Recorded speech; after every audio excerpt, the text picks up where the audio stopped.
Bonjour et bienvenue. G'day, my name is Champagne Jane. I've come from Australia to speak here at the Harper's 3rd Champagne Summit.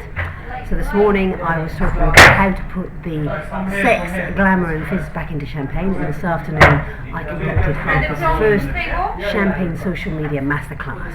So we took a sensory journey around the whole region of Champagne, from grower styles, monovarietal, through to zéro dosage, through to vintage and to prestige cuvée. We tasted 7 different styles of champagne together, and we tweeted as we tasted, broadcasting videos, images and also articles. And at the same time, under the special hashtag CJCS12, we also conducted a virtual tweet chat, as I might call it, with New York and Sydney. So we had tastings going on in 3 countries around the world, talking about the wonders of champagne. And what do you think? That's fantastic, and it was really interesting, but what do you think is the real relevance of social media to such a traditional region? I think what's most interesting about champagne is it's always been associated with power and glory and riches. But here in the 21st century, the paradigm of communication has changed. You can no longer hide behind a mask of exclusivity or luxury. People are actually consumers, the trade, everybody's demanding more information. We get more than 30,000 messages a day in order to actually connect and engage with brands and with products. We need to know the personal stories. We need to be allowed to have a voice. And the wonderful thing about social media, it allows you to pay attention to what people are saying. It allows you to engage audiences. It helps you with customer service. And of course, it can help you build loyalty to the brand, because there's nothing better than somebody recommending what you are, what you do with your champagne to their friends, because people actually, 73% of consumers will believe in other referrals rather than advertising.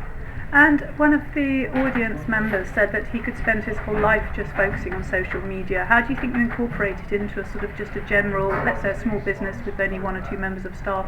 How do you do it on a sort of daily basis? Well, that's a very interesting question, because it is a bit of a vortex and it can be a bit of an echo chamber, and you can get so carried away with talking to people in New York and Sydney and God knows where else that you don't actually get on with the day-to-day running of your job.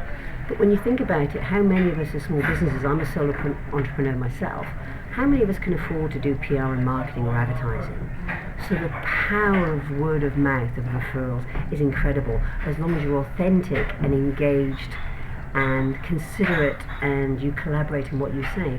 So as long as you're prepared to share the message but control the destination, you could actually do social media in 5 to 10 minutes a day, 5 minutes at the beginning of the day, 5 minutes at the end of the day, and it just allows you to build a platform to then strengthen your brand communications. And is this something that Champenoise are fully behind, or are you sort of leading the charge?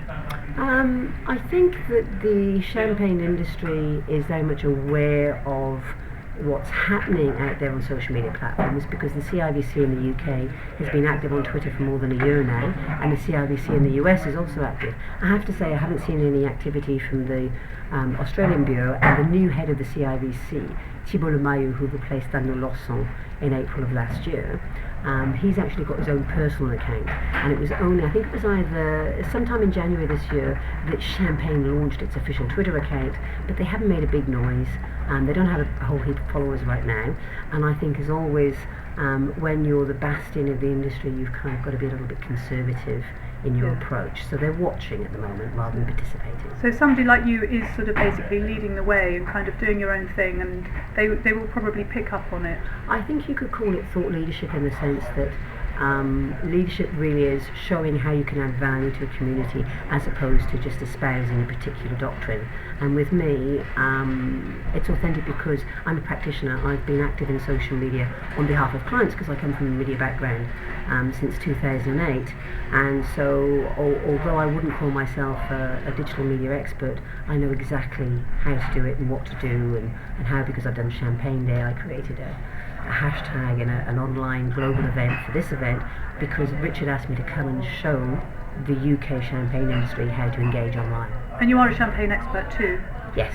Okay, I've fantastic. studied in Champagne, I've written an award-winning book, and my life is about Champagne. I write about Champagne, I speak about Champagne, I teach about Champagne, and I talk about Champagne on TV and radio. That's brilliant. That's why I'm Champagne Jane. Thank you so much. Can you just tell us your Twitter name again, please? My Twitter name, everywhere I'm Champagne Jane, at Champagne Jane, and it's Jane with a Y. So Champagne Jane on Facebook, Champagne Jane on Twitter, Champagne Jane Powell on LinkedIn, and my website is www.champagnejane.com. Fantastic. Thank you so much. My pleasure. Cheers.